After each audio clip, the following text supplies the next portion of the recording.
And one of the great opportunities, why I say I'm the luckiest, one of the luckiest people, is that there's so much intellectual stimulation, and that our members are really care about the book center, and whether it's at a weekend program, whether it's Yiddish, whether it's just someone who's walked in for a visit, it's just a way to engage members and really meet members, feel the pulse.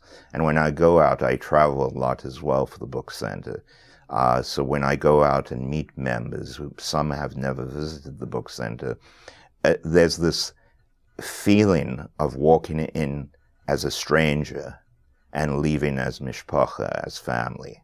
It's a really unique institution in that way. It's unlike any other fundraising organization that I've worked for, where you walk in as stranger and you leave as a family. And that really strengthens the relationship that ultimately will yield the resources for the book center.